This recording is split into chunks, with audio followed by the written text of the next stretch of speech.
پچھلے دنوں میں ایک دیکھ رہے تھے کلپ، ایک نوجوان تھا، اس کے اتنے بازو یہ تھے ہی نہیں، اور وہ اپنے پاؤں سے سارے کام کر رہا تھا. وہ وضو، نماز کے لیے وضو کر رہا تھا، وہ دانتوں سے، وہ کوئی ہیلپ نہیں کر رہا تھا اس کی، وہ دانتوں سے لوٹا پکڑتا تھا اور پاؤں پہ تری کر کے پاؤں سے منہ دھوتا تھا. یہ سارے کام وہ کر رہا تھا.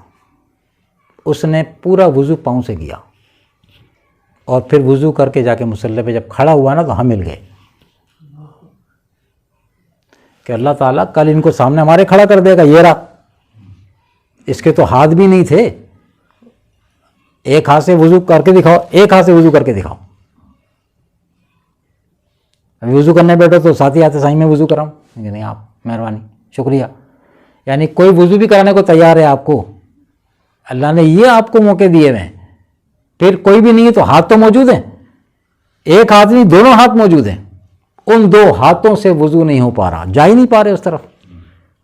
تو کل بروز قیامت اگر یہ کہا کہ اللہ تعالیٰ ان بے ہاتھ کے بندوں کو کھڑا کر دیا کہ یہ آ جاؤ، تمہیں تو میں نے دو بازو دیے تھے، تم تو بڑے اچھے طریقے سے وضو کر سکتے تھے.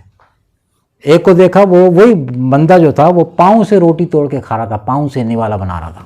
روٹی سامنے رکھی تھی، وہ پاؤں سے ایسے انگوٹھے سے اور انگلی سے روٹی توڑ کے، اور وہ پھر ایک گھٹنا اوپر کر کے شوربے میں لا کے اپنا یہ والا پاؤں یہاں گھٹنے پہ رکھ کے پھر منہ میں لے کے جا رہا تھا.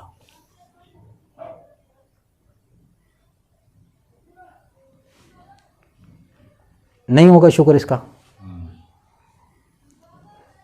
رزق حلال کے لیے دیے ہیں ہاتھ، کمانے کے لیے. ایک صاحب آئے نا حضور کے پاس، آقا علیہ السلام کے پاس، اپنی مفلسی کا، اپنی تنگ دستی کا، غریبی کا، مفلسی کا اظہار کیا. سرکار بڑی تنگ دستی ہے، بڑی غربت آ گئی. آپ علیہ السلام اٹھے اور اٹھ کے اس کو یہاں سے پکڑا، یہاں سے پکڑ کے ایسے تھوڑا سا گرم جوشی اس کو ہلایا اور فرمایا کہ یہ اللہ نے تجھے بازو دیا نا. اچھا وہ آئے تھے کہ کچھ مجھے مل جائے، حضور سے کچھ مجھے مل جائے. تو آپ کھڑے ہوئے. حضور نے اپنی امت کو بھکاری نہیں بنایا کہ کوئی لینے آیا تو چلو یہ لوگ کام نہیں کرنا، بس یہ لو جاؤ پیسے لے لو، کام ہو گیا. حضور کے پاس کمی کس بات کی؟ مٹی اٹھا کے تو سونا بن جاتی. کسی سے بھی کام کرنے کی ضرورت ہی کوئی نہیں تھی. لیکن آقا علیہ تربیت جو ہے امت کو بھکاری نہیں بننے دیا. تو کھڑے ہوئے کے دونوں بازو سے پکڑا. فنا غربت ہے تو کیا ہوا؟ یہ ہے نا ہاتھ، یہ ذرائع تیرے موجود ہیں، ان کو کام میں لاؤ، ان کو کام میں لاؤ. لکڑی کا دستہ منگایا، لکڑی منگائی، یہ کلاڑی کا دستہ ہوتا ہے، اور اس کا اپنے دستے مبارک سے اس میں وہ کلاڑی بنا کے ٹھوک کے اس کو دی. رسی کلاڑی، یہ لو جاؤ لکڑیاں کاٹو، مزدوری کرو اور کماؤ. تو وہ صاحب کچھ عرصے کے لیے پھر آئے نہیں. کچھ عرصے بعد جب آئے تو آ کے عرض کیا کہ سرکار اب میرے گھر میں دنیا موجود ہے، اور آپ نے جو مجھے طریقہ بتایا نا، یہ نہیں، یہ والا نہیں، یہ والے آؤ، دینے والا ہاتھ رکھو، اللہ سے یہ والے سے پناہ مانگو، یا اللہ یہ نہیں، یہ نہیں، یہ والا ہاتھ مانگو. حضور نے فرمایا کہ اوپر والا ہاتھ نیچے والے ہاتھ سے بہتر ہے. تو اللہ سے یہ دعا، اللہ تعالیٰ ہمیں اوپر والا ہاتھ عطا فرما، ہر حال میں ہمارا ہاتھ ایسے رہے. ہاں بعض مجبوریاں ایسی کنڈیشنز ہوتی ہیں کہ آدمی کا ہاتھ ایسے ہوتا ہے.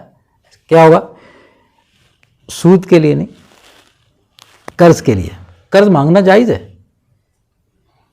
ایک دوسرے سے قرض لیا جا سکتا ہے. صحابہ کرام لیا کرتے تھے، صحابہ کرام لیتے تھے قرض. لیکن ہمارے قرض لینے میں، صحابہ کرام کے قرض لینے میں زمین آسمان کا فرق ہے. آقا علیہ السلام قرض لیتے تھے. آقا علیہ السلام کا قرض لینا اپنی ذات کے لیے نہیں ہوتا تھا. آقا علیہ السلام قرض لیتے دوسروں کے لیے. کوئی آگے سرکار مجھے ہیلپ فرما دیں.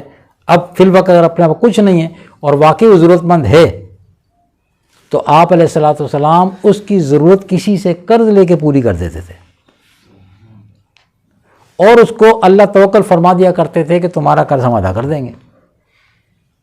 اس کو کوئی جو دن تاریخ بھی دے دی. اور یہ ہوتا تھا کہ جب قرض دینے کی جب ٹائم آتا تھا تو اللہ تبارک و تعالیٰ کہیں نہ کہیں بندوق فرماتا تھا، اور وہ قرض کی رقم یا جو بھی چیز تھی وہ آ جاتی تھی، اس اٹھا کے اس کو دے دیا کرتے تھے. فرق کیا تھا؟ فرق کیا تھا؟ فرق یہ تھا، جو فرق ہے ہمارے قرض لینے میں اور صحابہ کرام کے قرض لینے میں، صحابہ کرام جو قرض لیتے تھے دینے کی نیت رکھتے تھے، وقت پر دینے کی نیت، جو ٹائم کہا گیا اس ٹائم پہ میں نے لوٹانا ہے، ٹھیک۔ اب ہم جب قرض لیتے تو ہماری نیت لوٹانے کی ہوتی ہی نہیں ہے، شروع سے ہی نہیں ہوتی، یعنی ابتدائی ہماری غلط ہوتی ہے۔ آقا علیہ السلام کے حدیث مبارک کا ہے کہ قرض اگر پہاڑ کے برابر بھی ہو نا، قرض اگر پہاڑ کے برابر بھی ہو، اگر دینے کی نیت ہے یعنی نیت سچی ہے تو اللہ تبارک و تعالیٰ پہاڑ جیسا قرض بھی تمہارا اتار دے گا۔ دینے کی نیت تو کرو بھائی، قرض دینے والا تمہارا محسن ہے، مشکل وقت میں کام آ رہا ہے وہ تمہارا محسن ہے۔ اب اپنے محسن کے ساتھ دھوکہ کرنا کہ دینے کی نیت ہے ہی نہیں، اس کو بول دیا ہاں میں دے دوں گا، ہاں میں دے دوں گا، ہاں میں دوں گا، اور جب ٹائم آیا یار کچھ اور مہلت دے دو، پہلے سے اس کو پتا تھا میں نے اس ٹائم پہ اس کو دینا ہی نہیں ہے، جان بوجھ کے اس کو صرف خام خواہ اس کو دھوکے میں رکھنا، تو اپنے محسن کو جب دھوکہ دے تو پھر کہاں سے اسے سکون ملے گا؟ تو نفس کی جو شرانگیزیاں ہیں یہ تمام تو ساری باتیں اسی زمرے میں آتی ہیں، وہ ابھی انشاءاللہ تعالیٰ آگے دروس میں بھی آپ سنیں گے کہ کس طریقے سے یہ انسانوں کا شکار کرتا ہے اور مسلمانوں کا، اور کس طرح شکار کر کے ہمیں اپنے رب سے یہ دور لے جا کر مار مارتا ہے کہ وہ اس کو وہاں جا کے مارو جہاں پانی بھی نہ ملے، کہتے ہیں نا وہاں جا کے مارو جہاں پانی بھی نہ ملے، تڑپا کے مارو، یہ ہمارا شکار اس طرح کر رہا ہوتا ہے۔ اللہ تبارک و تعالیٰ سے دعا ہے کہ دوران بیان ہونے والی تمام تر غلطیوں کو کوتاہیوں کو پاک پروردگار عالم آقا علیہ السلام کی نالین پاک کے صدقے درگزر معاف فرمائے، اور جو کچھ بیان ہوا اللہ تبارک و تعالیٰ ہم سب کو صحیح معنی میں اس کو سمجھ کر اس پر عمل کرنے کی توفیق عطا فرمائے، اور یاد کر کے کما حق کو دوسروں تک پہنچانے کی بھی توفیق عطا فرمائے۔ وما علینا الا البلاغ المبین۔